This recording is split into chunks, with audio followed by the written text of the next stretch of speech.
दोस्तों, ये किस तरीके की मानसिकता है? मैं आज ये सवाल पूछना चाहता हूं, ये किस तरीके की मानसिकता है, ये किस तरीके की जिद है? क्या शाहीन बाग ने अपने आप को एक अलग मुल्क घोषित कर दिया है? क्या उन पर कोई कानून लागू नहीं होगा? देश और दुनिया कोरोना महामारी से लड़ने के लिए जूझ रहा है। 2 लाख से ज्यादा लोग कंफर्म केस हो चुके हैं कि 2 लाख से ज्यादा लोग संक्रमित हैं। लगभग 9,000 लोग जान गंवा चुके हैं। भारत में 174 से 180 के बीच केसेस की पुष्टि हो चुकी है। 4 लोग कोरोना से मर चुके हैं। अभी मैंने आपको बताया। मुख्यमंत्री केजरीवाल ने ट्वीट करके ये बताया है कि 31 मार्च तक स्कूल, कॉलेज, यूनिवर्सिटी पूरी तरह से बंद होंगे। सारी एग्जाम्स पोस्टपोन कर दी गई है। पंजाब में पब्लिक ट्रांसपोर्ट पर रोक लगा दी गई है। ताजमहल, पर्यटन के जो स्थान है, हाजी अली की दरगाह है, सिद्धि विनायक मंदिर, यहां तक कि वेटिकन और मक्का में स्थित काबा पर भी लोगों को मना कर दिया गया है आने से। पर शाहीन बाग जो है वो तैयार नहीं है उठने के लिए। वो तैयार नहीं है कि WHO के गाइडलाइंस, दिल्ली सरकार के गाइडलाइंस को माना जाए कि कम से कम 3 फीट की दूरी बनाकर रखा जाए। इनसे उन्हें कोई फर्क नहीं पड़ता, इन गाइडलाइन से कोई फर्क नहीं पड़ता। वहां के जो कोरोना एक्सपर्ट है, शाहीन बाग के कोरोना एक्सपर्ट है, उनका मानना यह है कि हिजाब पहनने से कोरोना रुक जाएगा। कोरोना घर पर भी हो सकता है, तो सड़क पर आकर बैठने से क्या फर्क पड़ जाएगा? अस्पताल जाना भी सेफ नहीं है, तो शाहीन बाग पर डेरा डालने से क्या फर्क पड़ जाएगा? जिनको सिम्टम है उनको मना कर दिया गया है। वहां के जो कोरोना एक्सपर्ट है, शाहीन बाग के कोरोना एक्सपर्ट है, उनका मानना यह है कि हिजाब पहनने से कोरोना रुक जाएगा। कोरोना घर पर भी हो सकता है, तो सड़क पर आकर बैठने से क्या फर्क पड़ जाएगा? अस्पताल जाना भी सेफ नहीं है, तो शाहीन बाग पर डेरा डालने से क्या फर्क पड़ जाएगा? जिनको सिम्टम है उनको मना कर दिया गया है, तो ये सारी चीजें सुरक्षित है। वहां पर डेरा लगाकर बैठने में कोई दिक्कत नहीं। ये कुछ तर्क दे रहे हैं शाहीन बाग के कोरोना एक्सपर्ट। कोरोना के खिलाफ भारत की लड़ाई को मजाक बनाकर रख दिया है शाहीन बाग ने। और आज सिर्फ एक बात कहनी है, और एक ही बात कहनी है, शाहीन बाग खाली कोरोना कोरोना।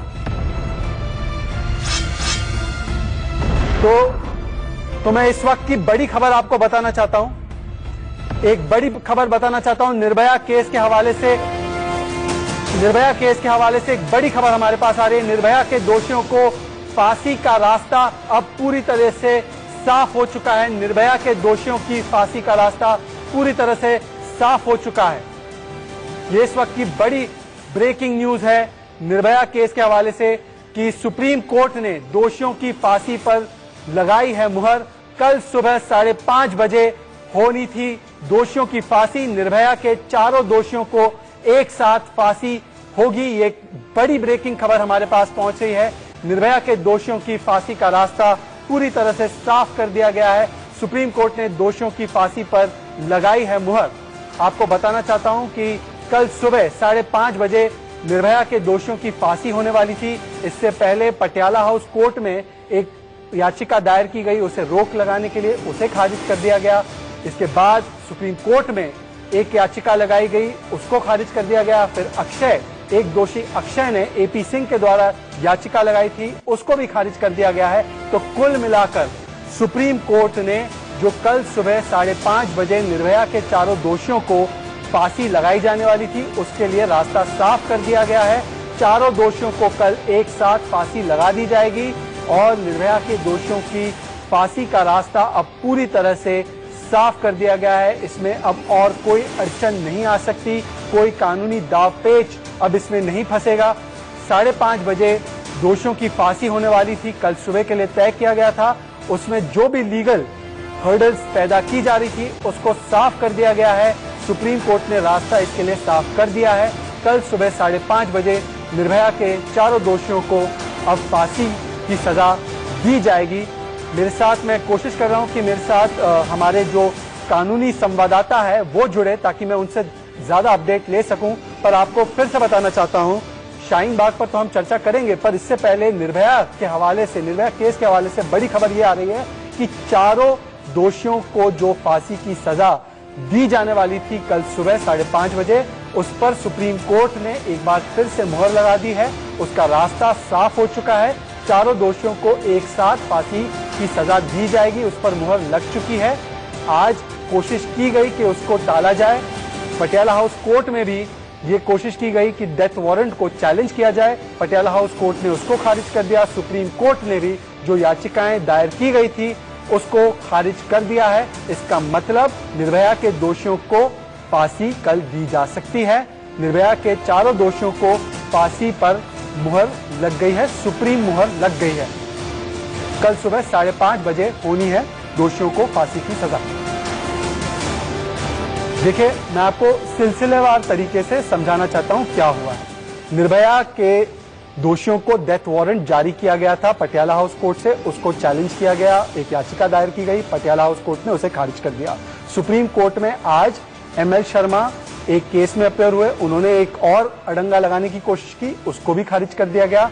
अक्षय सिंह ने अपनी मर्सी पिटीशन को जो खारिज किया गया था उसको चैलेंज करने के लिए एक याचिका दायर की थी, उसके लिए AP सिंह वकील वहां पर दलीलें दे रहे थे। सुप्रीम कोर्ट ने उनकी भी दलीलों को सुना और उसको भी खारिज कर दिया गया है।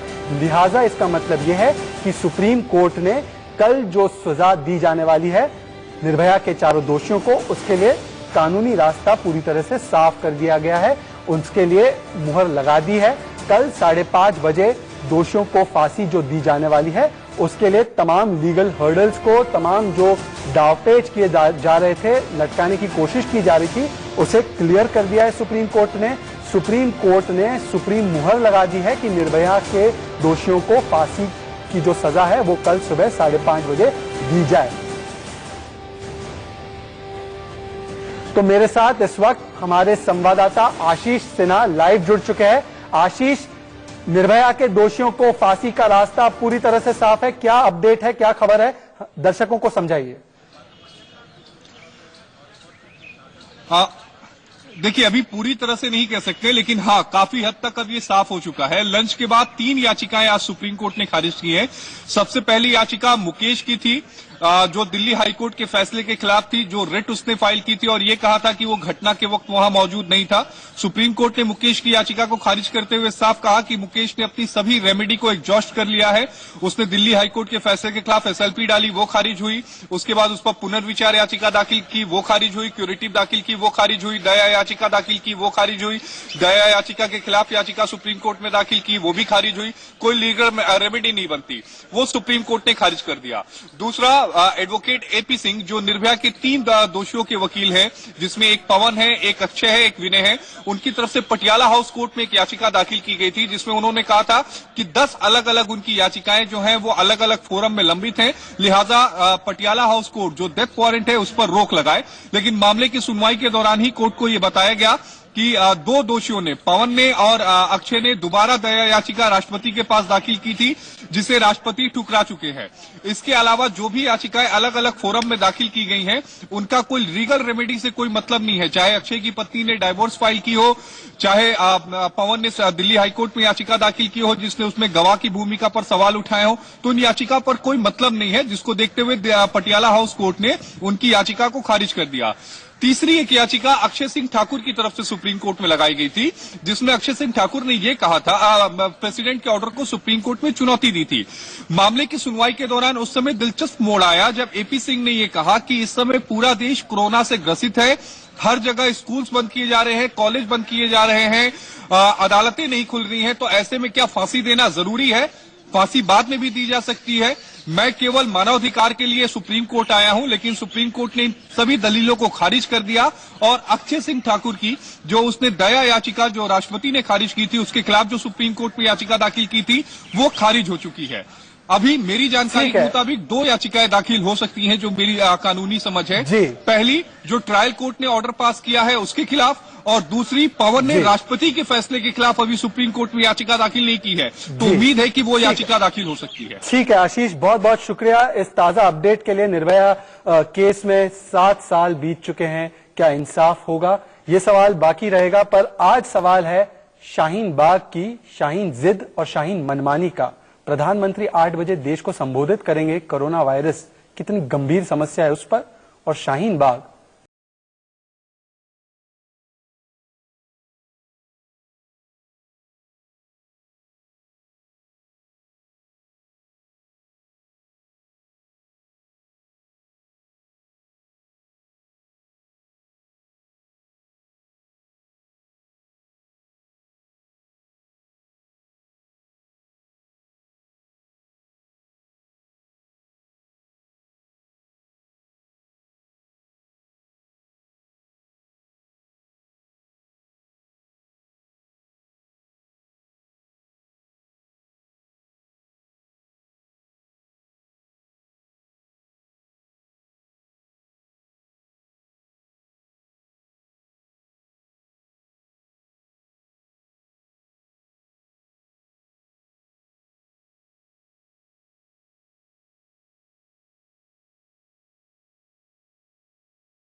भारी पड़ी है, क्या वजह है, वो तीनों काले कानून के पीछे क्या राज है कि आज हम 3 महीने से यहाँ पड़े हैं, ये बीमारी भी आ गई, फिर भी वो पीछे नहीं हट रहे। क्यों नहीं अपना काले कानून रद्द कर रहे हैं? हम रद्द करें, अभी के अभी मिनट नहीं लगेगा, हम लोग घर में जाकर अपना सेफ हो जाएंगे। शाहीन बाग कोरोना के इस डर भरे माहौल में भी उठने को तैयार नहीं है।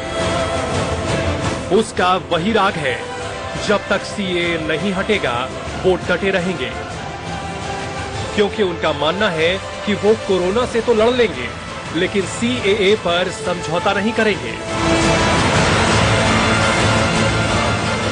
सारे प्रिकॉशन यहाँ मौजूद है, जगह जगह सैनिटाइजर रखा हुआ है, हाथ सैनिटाइजर यूज कर रहे हैं लोग। हमारी महिलाएं यूं मास्क भी लगाती है और वो मास्क भी जो मेडिकल है वो भी लगाते हैं।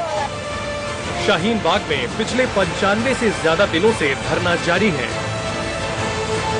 यहाँ हर पल सैकड़ों महिलाएं सीएए के खिलाफ धरने में मौजूद रहती हैं। ऐसे में बड़ा सवाल है, जब पूरी दिल्ली में एक साथ 50 से ज्यादा लोगों के जुटने पर रोक है तो शाहीन बाग अछूता क्यों है?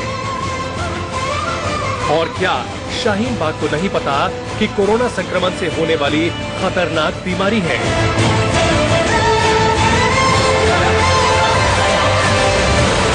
जो भी मरीज जब भी छींकता या खांसता है तो वो अपना मुंह कवर करे ताकि ये सामने वाले के मुंह पर या उसकी आंख या नाक के किसी भी मेम्ब्रेन के संपर्क न आए। उसका जो ड्रॉपलेट सामने नहीं गई वो नीचे किसी सतह पर गिर जाती है। ये सतह पर से खुद उड़कर हवा के जरिए दूसरे मरीज के पास नहीं पहुंच रही। ये तब पहुंचेगी यदि कोई व्यक्ति उस सतह पर हाथ लगाएगा। अच्छी बात यह है कि ये जो ड्रॉपलेट है इस पे जो हार्ड सर्फेसिस पे उम्मीद है कि ये 2 दिन में खत्म हो जाती है इसकी लाइफ और ये मर जाते हैं खुद, और सॉफ्ट सर्फेसिस में 7 या 8 दिन तक। तो जब भी आप किसी सरफेस को हाथ लगा रहे हैं तो ये और ये फिर आपकी नाक, आंख और मुंह के जरिए आपके अंदर जाएंगे। इसीलिए हम रिपीटेडली कह रहे हैं कि अपने हाथ धोइए, कि आप अपने मुंह, आंख, नाक को हाथ लगाना छोड़ दें। दूसरा, जितनी बार हो सके अपने हाथ धोएं और आप जो है किसी अनचाही सतह को हाथ ना लगाएं जो बाहर जुड़ी है। नागरिकता कानून पर तो प्रधानमंत्री 1000 बार स्पष्टीकरण दे चुके हैं। प्रधानमंत्री सैकड़ों बार साफ कर चुके हैं कि नागरिकता कानून किसी भारतीय पर लागू नहीं होता, लेकिन शाहीन बाग ने कभी नहीं सुनी।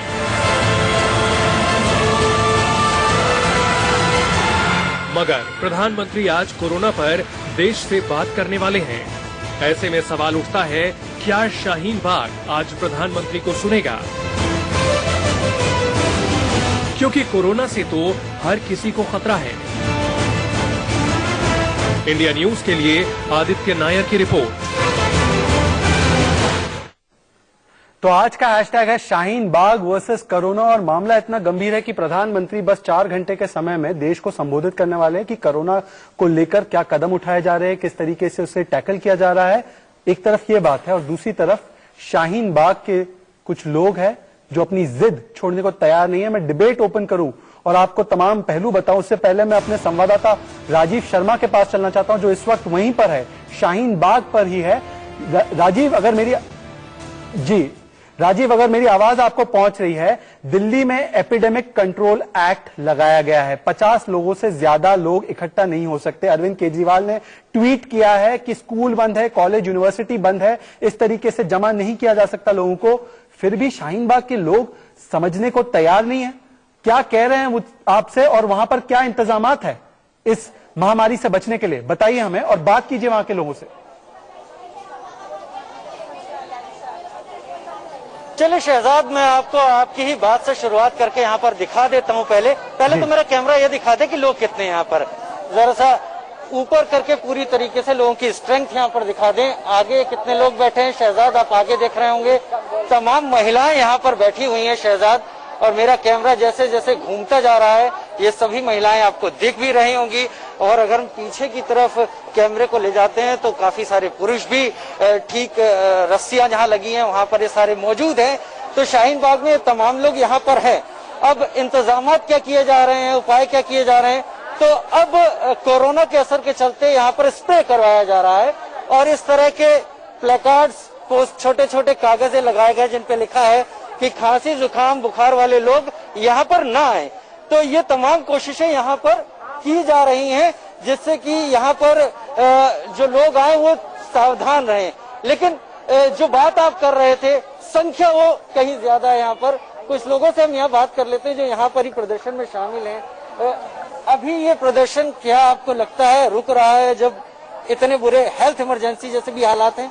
बिल्कुल भी नहीं रुकने वाला। ये हेल्थ इमरजेंसी इतना नहीं है जितना हमारी गवर्नमेंट इसको बढ़ावा दे रही है और हंगामा खड़ा कर रही है। ये हम और हमारे जो यहाँ जितनी भी महिलाएं और प्रोटेस्टर बैठी हुई हैं, हमारे लिए ये कोरोना वायरस कोई मुद्दा नहीं है। 8,000 से ज्यादा लोग दुनिया में मर चुके हैं। बिल्कुल मुझे पता है। अगर यही बात अगर सरकार को इतनी ज्यादा फिक्र, तो ईरान वाले अपने जितने भी कैद में हैं लोग, सारे कैदी को रिहा कर दिया कि अब तुम्हारी ये जिंदगी है, तुम जैसे चाहो उसको बचा लो। तो हिंदुस्तान में ये क्यों नहीं हो रहा है? चलिए बहुत बेहतर, आप लोग अपना हक इस्तेमाल कर रहे हैं। यहाँ जितनी भी महिलाएं और प्रोटेस्टर बैठी हुई हैं, हमारे लिए ये कोरोना वायरस कोई मुद्दा नहीं है। 8,000 से ज्यादा लोग दुनिया में मर चुके हैं। बिल्कुल मुझे पता है। अगर यही बात अगर सरकार को इतनी ज्यादा फिक्र, तो ईरान वाले अपने जितने भी कैद में हैं लोग, सारे कैदी को रिहा कर दिया कि अब तुम्हारी ये जिंदगी है, तुम जैसे चाहो उसको बचा लो। तो हिंदुस्तान में ये क्यों नहीं हो रहा है? चलिए बहुत बेहतर, आप लोग अपना हक इस्तेमाल कर रहे हैं। आपसे बात कर लेता हूँ। नहीं, आप में से कोई और बोलेगा? आप वही मुद्दा जो नहीं, मैं उस पर ही आ रहा हूँ। आप लोगों की जिद है कि यहाँ नहीं कि सीए का विरोध है, ये एक जिद है। क्या आपको लगता है कि हालात को देखते हुए इस जिद को जी हमारे जिद के लिए क्यों पूछ रहे हो? सरकार के क्यों नहीं पूछ रहे हो आप लोग? मेरी बात समझिए यहाँ पर कि आप लोगों ने भी ठाना है कि इसका विरोध करेंगे सीए का, लेकिन अभी हालात हेल्थ के जिसमें आपकी भी तबीयत खराब हो सकती है, किसी और की भी। क्यों? वो अल्लाह है हमारा, वो है, अब जो ऊपर वाला जो देगा वही होगा। एक्सक्यूज मी सर, देखिए हालात क्या यहाँ से देखिए, आप यहाँ देख सकते हैं कि कितनी कम औरतें यहाँ बैठी हुई हैं। हम हर तरह की सेफ्टी बरत रहे हैं, सैनिटाइजर भी लगे। यहाँ जितनी महिलाएं हैं वो यहाँ से जाने के बाद, मेरा एक सवाल है इनसे, तो हमें शहजाद बोलिए। शहजाद राजीव, इन महिलाओं से बात करते हुए एक सवाल मेरी तरफ से, एक सवाल ये पूछिए कि जो सबसे पाक जगह मानी जाती है इस्लाम में, काबातुल्लाह, मक्का में काबातुल्लाह, मैं खुद एक मुसलमान हूं, उधर भी लोगों को कहा गया है कि वो ना आए। सिद्धि विनायक मंदिर हो, वैटिकन हो, काबातुल्लाह हो, क्या वो भी गैर समझ है उनमें, या उनको भी लगता है कि कोरोना वायरस खतरा नहीं है और उन्होंने ऐसे ही बंद कर दिया? इनसे पूछे जरा, अल्लाह की बात कर रहे हैं तो इनसे पूछे कि काबातुल्लाह भी बंद है। शहजाद, मैं आपका सवाल समझ गया। शहजाद हमारे साथ हैं, जुड़े हुए हैं। उनका कहना है कि जो मुसलमानों में सबसे पाक जगह है काबातुल्लाह, वो तक बंद हो गया। जो तमाम मंदिर मस्जिद है वहाँ पे काम हो रहा है, वहाँ बंद नहीं, वहाँ पे काम हो रहा है, इसलिए बंद है। देखिए काबा शरीफ अगर बंद हो गया है, ये पूरा बंद नहीं हुआ है। अंदर का जो कार्रवाई वो चले, बाहर से जो लोग जाने वाले उनको मना किया गया है, तो ये एक सेफ्टी के तहत किया गया। तो यहाँ पे जितने प्रोटेस्टर कोई बाहर से नहीं आए, वो सब यही लोकल लोग हैं। कोई बाहर से तो आए नहीं कि हाँ फ्लाइट का सफर करके आए तो इनके अंदर वायरस गुजरे, तो ये चीज एकदम बेबुनियाद है। हम ये नहीं मानते। हमारा एक, जब अगर सरकार को इतनी हमारी फिक्र है तो हम 3 महीने से यहाँ बैठे हुए, तब क्यों नहीं फिक्र हुई सरकार? शहजाद बताइए, पूछे शहजाद जी। राजीव, इनसे कहिए कि चलिए इनको लगता है कि कोरोना इतना बड़ा खतरा नहीं है, तो अरविंद केजरीवाल जिन पर उनको भरोसा है, उन्होंने एपिडेमिक कंट्रोल एक्ट लगाया है, उन्होंने भी WHO और दिल्ली सरकार की गाइडलाइंस है सोशल डिस्टेंसिंग, मतलब कम से कम 3 फीट की दूरी बनाना। क्या वो 3 फीट दूर है एक दूसरे से? उनको पूछे कि अरविंद केजरीवाल भी उनके खिलाफ है क्या? अगर केजरीवाल मुख्यमंत्री कह रहे हैं कि इस तरीके से मत कीजिए। जवाब दें। अरविंद केजरीवाल जो कि सीएम हैं, उन्होंने एक एपिडेमिक कंट्रोल एक्ट बनाया है और उसके अंतर्गत उन्होंने कहा कि कम से कम आप सब करिए, आपको किसी को मनाही नहीं है, एक 3 फीट की दूरी आपस में रखिए।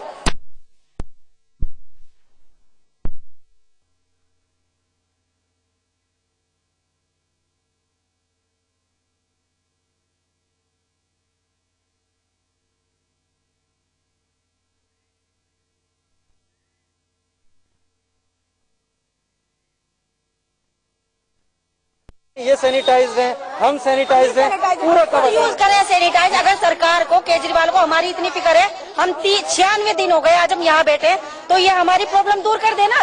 जो 3 चीजों की मांग है हमारी, वो खत्म कर दे, हम यहाँ से उठ जाएंगे। सवाल मैं रखता हूँ, क्या उम्मीद करता हूँ हालात अगर बिगड़ते लगते हैं तो आप लोग इस धरने को रोकेंगे? नहीं, धरना किसी भी कीमत पे नहीं रुकने वाला। बाद में शुरू कर सकते हो? नहीं, धरना नहीं रुकने वाला। और मेरी सरकार से अपील है कि आप एक एक मिनट, आप जब बार बार बोल रहे कि इकट्ठी जमा ना हो, सदन की कार्रवाई आप क्यों नहीं रोक रहे हैं? सदन में भी तो 71 लोग एक साथ रहते हैं। तो सर मैं मोदी थोड़ी छोटी सी बात बोलना चाहती हूँ, बस 10 मिनट सुनो। आप देखो पॉइंट पर बोल रही थी, आपने हटा लिया। बोलिए, आप बोलिए।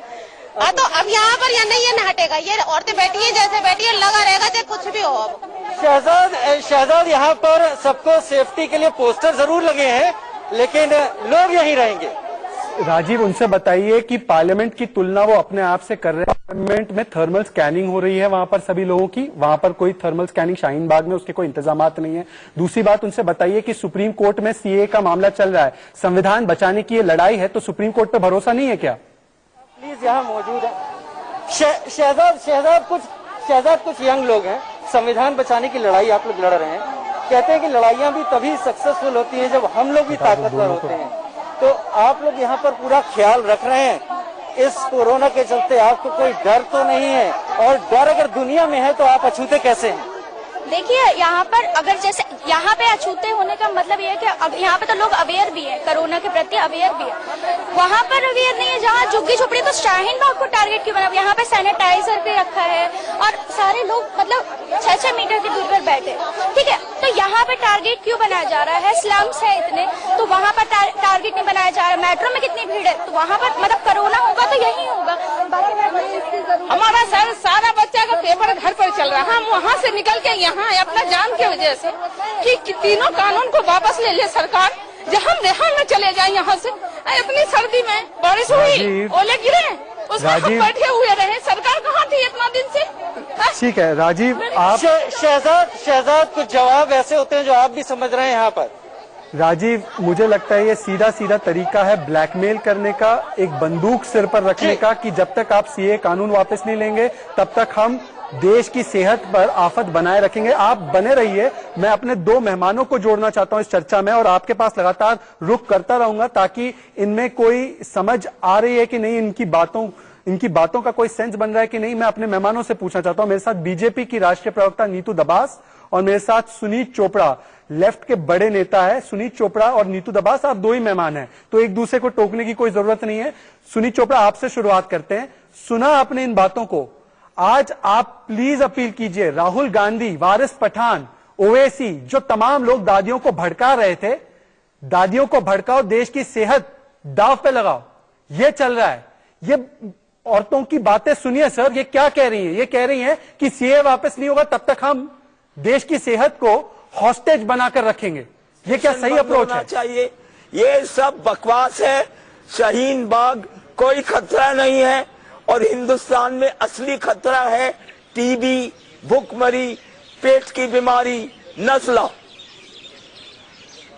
सुनीत चोपड़ा, क्या आप डिनायल में है? 4थी मौत की पुष्टि हो चुकी है भारत में, 180 से ज्यादा लोग संक्रमित है। माफ कीजिएगा, 70 की उम्र से ज्यादा जो दादियां नानियां है वो सबसे ज्यादा खतरे का शिकार है। हर साल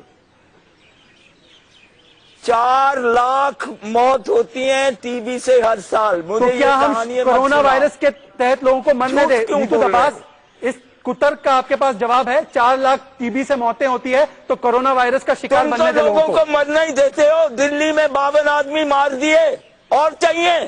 शहजाद जी, नीतू दबास जवाब बड़ा ही बचकाना तर्क अभी सुनीत चोपड़ा जी ने दिया मत कीजिए कि कोरोना से कोई डर नहीं है। आप ये कह रहे हैं कि जो सरकार, राज्य सरकार, अरविंद केजरीवाल सरकार द्वारा जो एक्ट पारित करके जो सावधानियां बरतने की बात कही गई है वो पूरी तरह गलत है। जो डॉक्टर्स के द्वारा अपील की गई है वो पूरी तरह गलत है। आप यहाँ पर उन महिलाओं का समर्थन करके देश में ऐसी मानसिकता का बढ़ावा दे रहे हैं जिसे बोलते हैं जिहादी मानसिकता।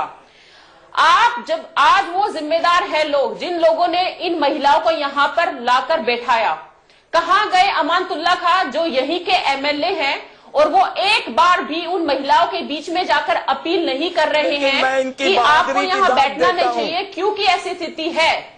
विषय सुप्रीम कोर्ट में है, विषय सुप्रीम कोर्ट में है ये यहाँ पर बैठने जैसे वाले लोग चमचागिरी बार-बार करने संविधान वाले की लोगों की दुहाई जरूरत देते नहीं हैं है। कि हमारा विरोध प्रदर्शन। इनकी देखिए रोटी सुनील जी, मैं खा आपके खा बीच के में बिल्कुल भी नहीं बोल रही थी, पालतू तो जानवर मुझे बन गए अपनी बात पूरी कर लेने दीजिए। आपके और मेरे पास बहुत समय है, क्योंकि हम ही दो लोग हैं डिबेट में। शहजाद, मैं आपसे निवेदन करूंगी कि जी सुनील जी नीतू को अपनी चुप बात कराइए, कीजिए, ताकि उसके मैं बाद अपनी बात सुनील जी पूरी कर थोड़ा सकूं। वक्त दे दीजिए। आप दोनों ही मेहमान हैं, बस और कोई नहीं है। जी, प्लीज एक एक करके। कीजिए, सुनील जी आप सीनियर है, प्लीज एक एक बिल्कुल करके। कीजिए। संविधान बड़े की ध्यान से दुहाई मैं भी देकर इन्होंने अधिकारों की बात करके धरना प्रदर्शन के लिए किया, लेकिन ये कैसे भूल जाते हैं कि जब पूरा देश एक महामारी से जूझ रहा है, सरकारें अपनी तरफ से प्रयास कर रही हैं। आज शाम को मोदी जी 8 बजे पूरे देश को एड्रेस करने वाले हैं, यानी कि विषय की गंभीरता, इस महामारी की गंभीरता पूरा विश्व झेल रहा है, और उसमें हम भी बड़ी तेजी से मुस्तैदी होकर सरकारें अपनी प्रयास कर रही हैं। लेकिन यहाँ पर इन लोगों को अपनी राजनीति करनी है। पर नीतू यहाँ दबा से पर एक सवाल का मणिशंकर जवाब मुझे अय्यर जो दीजिए। यहाँ पर तुरंत पहुंचे से कहाँ गए?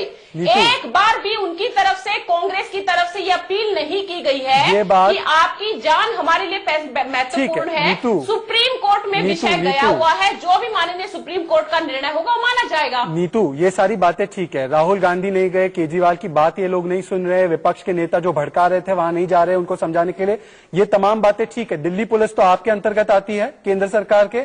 आप लोग किस चीज का इंतजार कर रहे हैं कि ये वायरस, ये महामारी दिल्ली में पूरी तरह से पैंडेमिक बन जाए, पूरी तरह से फैल जाए, ये क्लस्टर आउटब्रेक से कम्युनिटी आउटब्रेक बन जाए, इसके लिए आप इंतजार कर रहे हैं? आप कौन सा कदम उठा रहे हैं? मुझे आपकी सरकार का कदम उठाइए, बताइए आप कितने दिन रुकेंगी? और शहजाद जी, बिल्कुल, अभी कुछ दिन परसों ही दिल्ली पुलिस वहां पर पहुंची थी, उनसे निवेदन किया गया, नम्र निवेदन किया गया सभी महिलाओं से कि महामारी की स्थिति है, आप ये जगह खाली कर दीजिए, और फिलहाल जो है आपकी सेहत और आप इस पूरे देश की जो स्वास्थ्य की स्थिति उसकी पहली प्राथमिकता है। देखिए शहजाद, हम ऐसी भयावह स्थिति में, महामारी की स्थिति में कोई भी ऐसी चीज नहीं करना चाहते या एक्शन नहीं करना चाहते कि वहां पर फिर से वो हिंदू मुसलमान की जबरदस्ती हटा दिया गया, मार दिया गया, महिलाओं को हटा दिया गया, हमारे अधिकारों का हनन कर दिया गया, ऐसी स्थिति हो।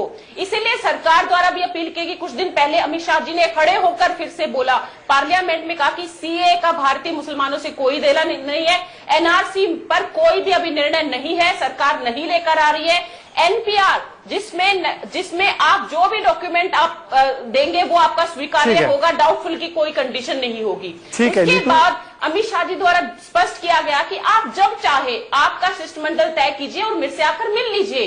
क्या आज तक, ये पूछती हूं मैं, क्या आज तक यहाँ पर बैठने वाले लोगों के में से 5 व्यक्ति भी आप बता सकते हैं, जो भी इसके समर्थक है, सुनील चोपड़ा बता सकते हैं कि ये हमारा नेतृत्व कर रहे हैं?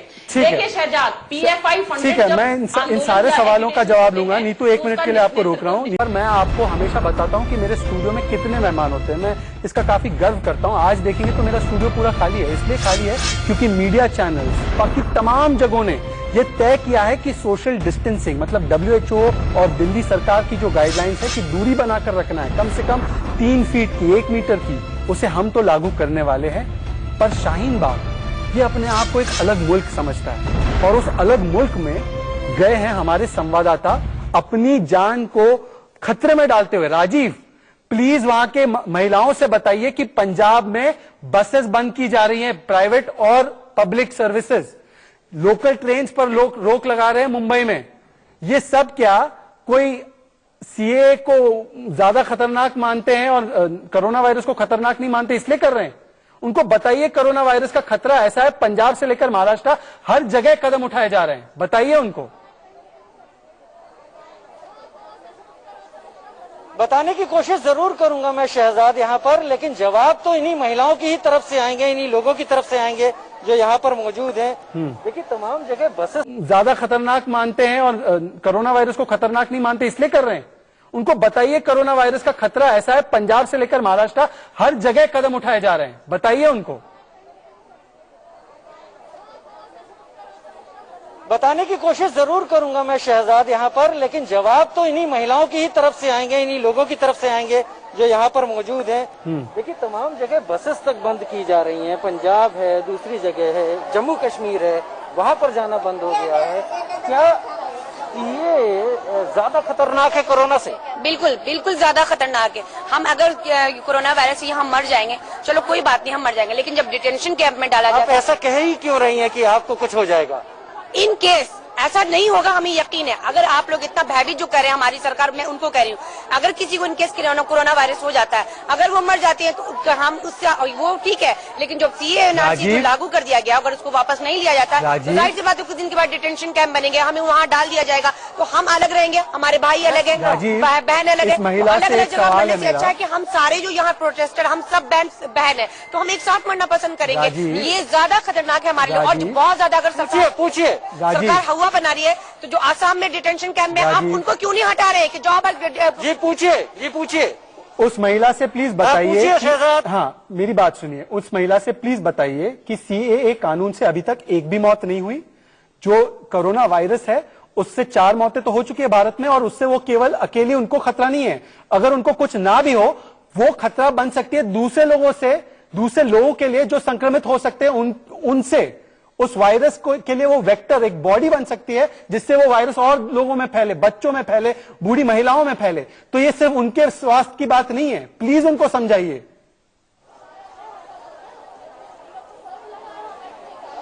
देखिए, शहजाद भी वहां से यही बात कह रहे हैं कि ये केवल आपके भी हेल्थ की बात नहीं है, सबकी हेल्थ की बात है। और दूसरी बात, कोरोना से देश में भी मौत हो चुकी है, विदेशों में भी मौत हो चुकी है।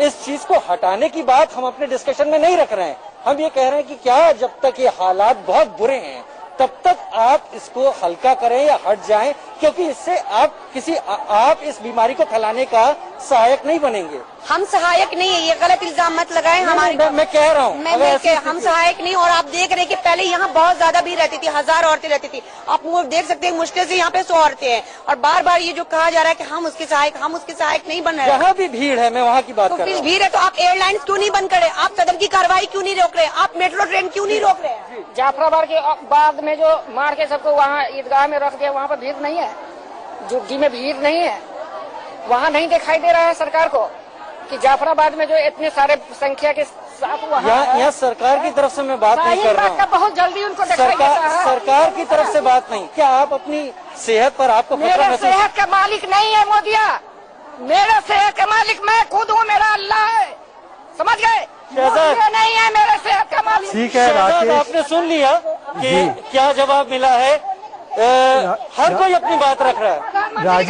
राजीव, मैं ये बात को अपने मेहमानों के पास ले जाना चाहता हूँ। मैं आपके पास लौट के आऊंगा। मैं इसी बात से अपने मेहमानों के पास फिर से चलना चाहता हूँ। नीतू दबास बीजेपी की राष्ट्रीय प्रवक्ता, और सुनीत चोपड़ा वामपंथी बड़े नेता है मेरे साथ, बड़े सुलझे हुए नेता है। और इसीलिए मैं सुनीत चोपड़ा आपसे आग्रह कर रहा हूँ, क्या आप ये प्रोपेगेंडा फैलाना बंद करेंगे और इन महिलाओं को समझाएंगे कि सीएए पर तो सुप्रीम कोर्ट फैसला कर देगा, इस पर मुहिम चला सकते हैं, कोई रोक नहीं रहा है, प्रदर्शन कीजिए, इसके अगेंस्ट प्रोटेस्ट कीजिए, पर आज जो खतरा है वो कोरोना वायरस से रियल थ्रेट है।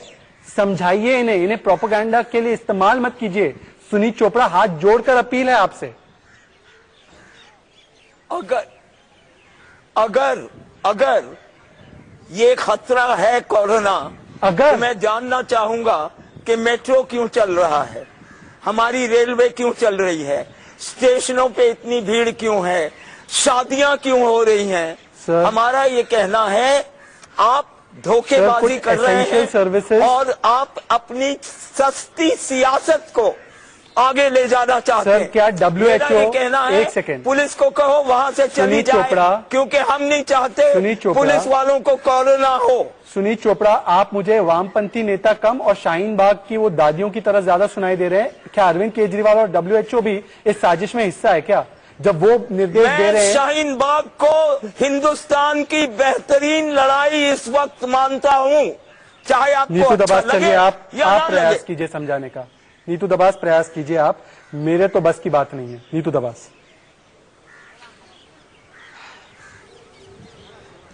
सुनीत जी, आपसे इस प्रकार के कमेंट की अपेक्षा बिल्कुल भी नहीं थी, लेकिन क्योंकि आप अपनी एक कुत्सित मानसिकता जो कि आपने वामपंथ से सीखी है, ऐसी विचारधारा जो कि विश्व में एग्जिस्ट नहीं करती, और उसके मात्र कुछ बचे हुए लोग हैं जिसके सर्वाइवल में आप उस मानसिकता को लेकर आगे बढ़ रहे हैं।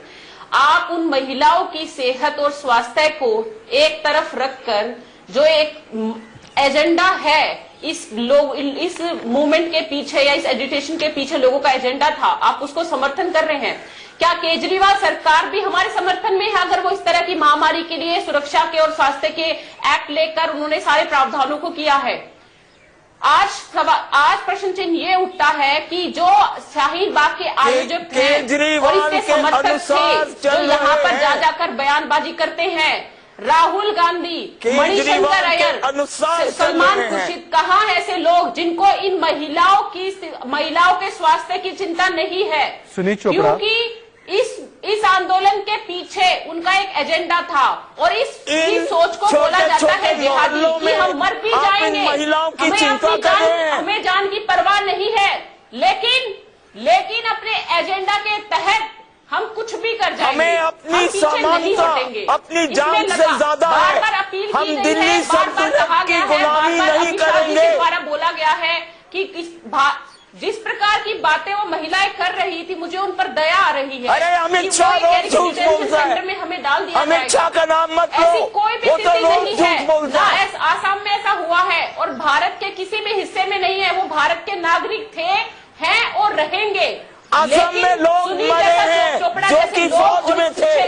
क्या बात कर रहे हैं? झूठ मत बोलो मेरे सामने कि उनकी मैं झूठ बर्दाश्त नहीं करूंगा। एक भी महिला संक्रमित हो जाती है और वो यहाँ से किसी भी हिस्से में देश के मूव हो जाती है तो वो पूरे देश के लिए खतरा है। आप इस बात की गंभीरता नहीं समझते तो उसको पार्लियामेंट में आना चाहिए, अमित शाह के पास बैठे कि अमित शाह भी जाए उसके साथ। अरे सर क्या आप कह रहे हैं सर, शर्म कीजिए कुछ। सुनील चोपड़ा, आप इतने सीनियर व्यक्ति हैं, एक सेकंड। की मौत हो गई सुनील चोपड़ा, आप ऐसे बचकाने मैं क्या करूं ये बकवास? सुनील चोपड़ा, मैं आपकी बात पर विश्वास नहीं कर सकता। बड़ी शर्मनाक है। और आप कोई सही बात करें, हिंदुस्तान की महिला। सुनील चोपड़ा, आप नेशनल टेलीविजन पर देश के गृह मंत्री को कोरोना वायरस से संक्रमित हो जाए ये अपेक्षा कर रहे हैं, ये उम्मीद कर रहे हैं, इसका आइडिया दे रहे हैं लोगों को, ये आइडिया दे रहे हैं आप सर? आप लेफ्ट के बड़े नेता है, क्या हो गया आपकी राजनीति को? आप देश के गृह मंत्री को संक्रमित करने का आइडिया दे रहे हैं कि लोग जाकर संक्रमित करें उन्हें।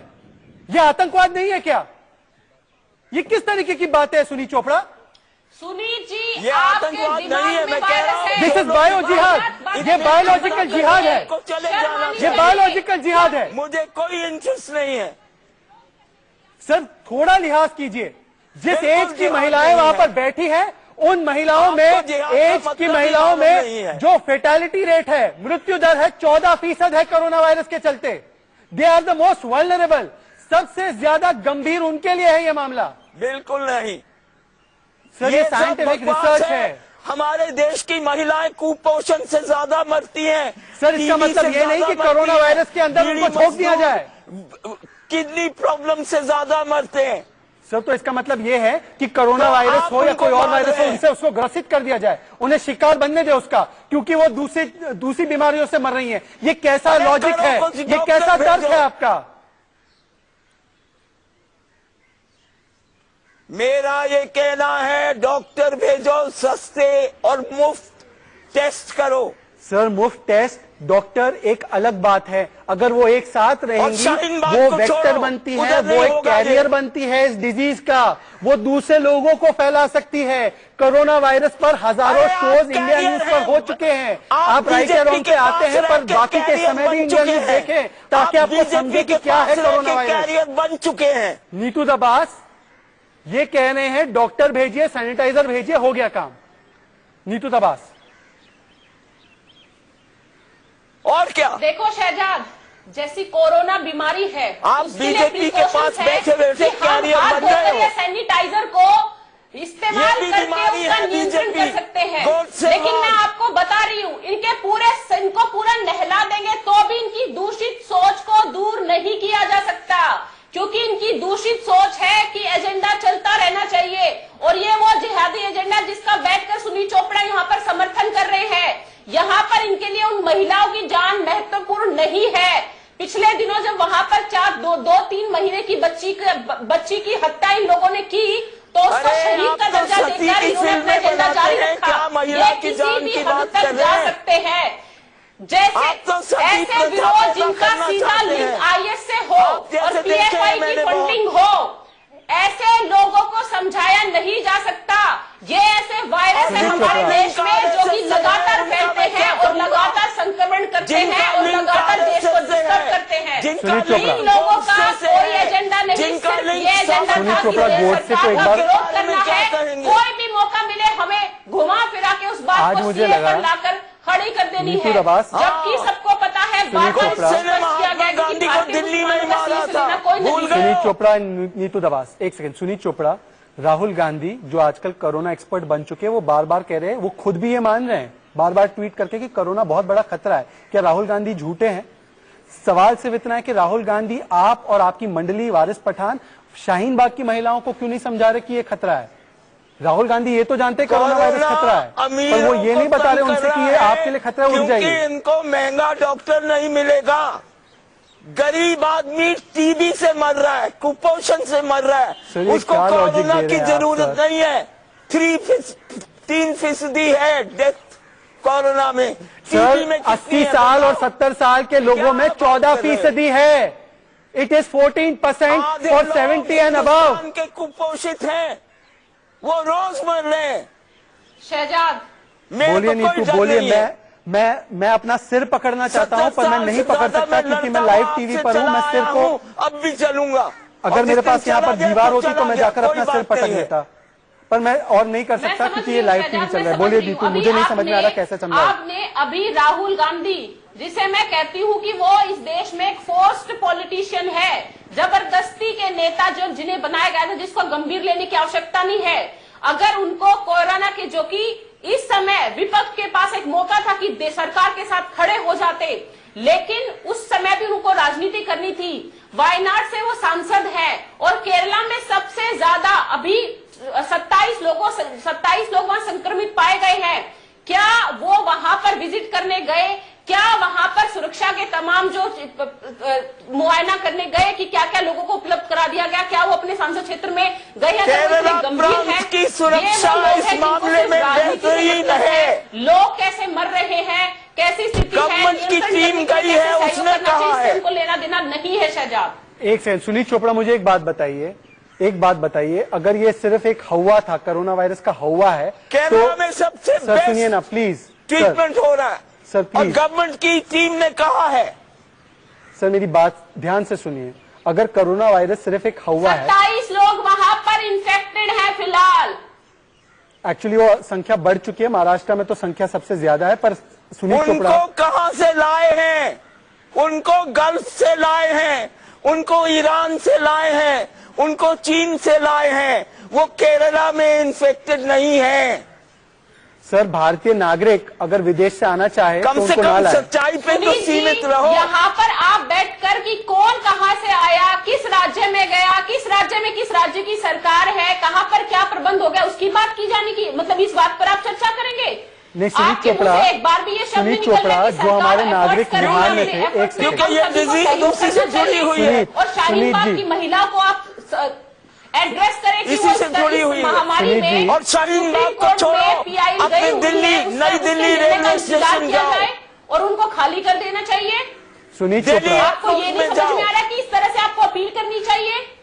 अलग अलग राज्यों की राज्यों की व्यवस्था पर आप बात कर, यहाँ पर भीड़ अलग अलग राजनीति करने की कोशिश कर रहे हैं। मत बोलो। मुझे हैरानी है कि इस उम्र में आकर, मतलब जिंदगी भर आपने राजनीति करी और इस उम्र के पड़ाव पर भी आकर आपको राजनीति की हार सोच रहे है। हो। इस उम्र में आप कहते हैं इंसान मानवता की बात करता है, इंसानियत की बात करता है, लेकिन मुझे कहीं पर भी आपकी बातों में मानवता और इंसानियत नहीं दिखाई दे रही है। मानवता आपकी यहाँ जो दिल्ली में राइट हुई है, ये मानवता है। आप मुझे मानवता का सबक मत सिखाइए, बेईमान। सुनीत चोपड़ा, आप बेईमान हैं। सुनीत चोपड़ा, अगर कोई खतरा नहीं है, सुनिए ना, कोरोना वायरस से कोई खतरा नहीं है, तो आप और आपकी मंडली शाहीन बाग शिफ्ट क्यों नहीं हो जाती उनके साथ? आप लोग आराम से लॉन में बैठकर, अपने घर में बैठकर लाइव करोगे, लाइव टीवी पर बैठोगे, यहां पर बोलोगे कोरोना वायरस का कोई खतरा नहीं है, सीए ज्यादा खतरनाक है, उन महिलाओं को मरने के लिए छोड़ दिया है, वो महिलाएं मरे, और आप लोग आराम से बैठेंगे। आप लोग क्यों नहीं शरीक होते उनके मूवमेंट में और जाकर वहां पे बैठ जाइए ना? सुनीत चोपड़ा, मेरे मन में आपके लिए हमेशा बहुत रिस्पेक्ट है, आप एक रीजनेबल व्यक्ति कोई डर नहीं है। आज लाइव टीवी पर बैठोगे, यहाँ पर बोलोगे कोरोना वायरस का कोई खतरा नहीं है, सीए ज्यादा खतरनाक है, उन महिलाओं को मरने के लिए छोड़ दिया है, वो महिलाएं मरे और आप लोग आराम से बैठेंगे। आप लोग क्यों नहीं शरीक होते उनके मूवमेंट में और जाकर वहां पे बैठ जाइए ना। सुनील चोपड़ा, मेरे मन में आपके लिए हमेशा बहुत रिस्पेक्ट है, आप एक रीजनेबल व्यक्ति थे। कोई डर नहीं है। आज मैं आपसे डिसअपॉइंटेड हूं सुनील चोपड़ा, मैं बहुत डिसअपॉइंटेड हूं। थोप रहे हैं सुनील चोपड़ा, आज मैं आपसे निराश हूं और इसलिए निराश हूं क्योंकि लेफ्ट के बारे में कहा जाता था साइंटिफिक सोच रखते हैं, वैज्ञानिक सोच रखते हैं, प्रोग्रेसिव सोच रखते हैं। आपने आज जो सोच का मुजाहरा किया है वो दकियानूसी और फ्रैंकली स्पीकिंग डिस्गस्टिंग सोच है। नीतू दबास मर रही है महिलाएं। नीतू दबास, लेफ्ट कांग्रेस और शाहीन बाग के जो लिबरल्स है वो आपकी बात मानने से रहे। आप क्या कदम उठाएंगी? मुझे यहाँ पर ये मत बताइए कि इनसे करवाएंगे आप क्या करेंगे? आपकी पुलिस क्या करेगी ये बताइए, सरकार क्या करेगी? इनसे नहीं होने वाला, ये नहीं करवाएंगे, आप कदम बताइए। कुछ दिन पहले ही दिल्ली पुलिस गई, कल भी दिल्ली पुलिस गई, लगातार मुझे बताइए वो खाली कब करवाएंगे? देखिए, हम इस परिस्थिति में जब ये पूरा देश महामारी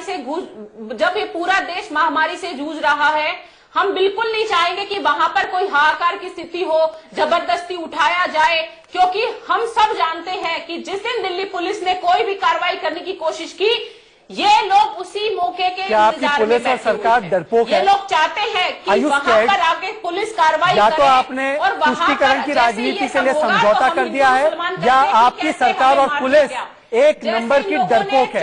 नीतू दबास, ये एक्सप्लेनेशन मुझे मत दीजिए प्लीज। मैं आज आपसे भी तंग आ चुका हूँ, सुनील चोपड़ा से भी तंग आ चुका हूँ। हम लोग आपका शिकार, आपकी राजनीति, या तो आप डरपोक है और वो तुष्टीकरण करें, वो तुष्टीकरण करे, ये डरपोक है। ये दोनों फैसला है, दोनों के बीच में हम लोगों को पिसना है। मैं बस दोनों मेहमानों का धन्यवाद करना चाहता हूं और मैं दर्शकों से बात करना चाहता हूं, क्योंकि मुझे ना लेफ्ट और कांग्रेस और उनकी मंडली पर भरोसा रहा, ना इस सरकार पर भरोसा रहा। ये दोनों हमें बस समझाते रहेंगे, ये अपनी राजनीति करते रहेंगे। आपकी सुरक्षा, आपकी सेहत आपके हाथ में है और लिटरली आपके हाथ में है। अपने हाथ साफ रखिए। वो सेलिब्रिटी बना रहे हैं ना वीडियो हाथ धोने का, हाथ धोते रहिए और ये भगवान से, ईश्वर से, अल्लाह से प्रार्थना करते रहिए कि ये जो लोग समझने का नाम नहीं ले रहे हैं वो किसी तरह उनमें कोई समझ आए और वो इस तरीके से इकट्ठा होना बंद करे, क्योंकि इसका सबसे बढ़िया उपाय सोशल डिस्टेंसिंग, सामाजिक दूरी है। मतलब अगर एसेंशियल ना हो, जरूरी ना हो तो ट्रैवल मत कीजिए, जरूरी ना हो तो बाहर मत निकलिए, जरूरी ना हो तो एक दूसरे से फासला बनाकर ही चलिए। बिना किसी लाभ अपनी सुरक्षा अपने हाथ में है। इन दोनों से कोई भरोसा नहीं कर सकते हम। बस आज के लिए इतना ही, कल फिर मिलेंगे नए मुद्दे के साथ। तब तक के लिए जय हिंद, जय भारत। 8 बजे प्रधानमंत्री का संबोधन है इंडिया न्यूज पर, उसे जरूर देखिए। जय हिंद।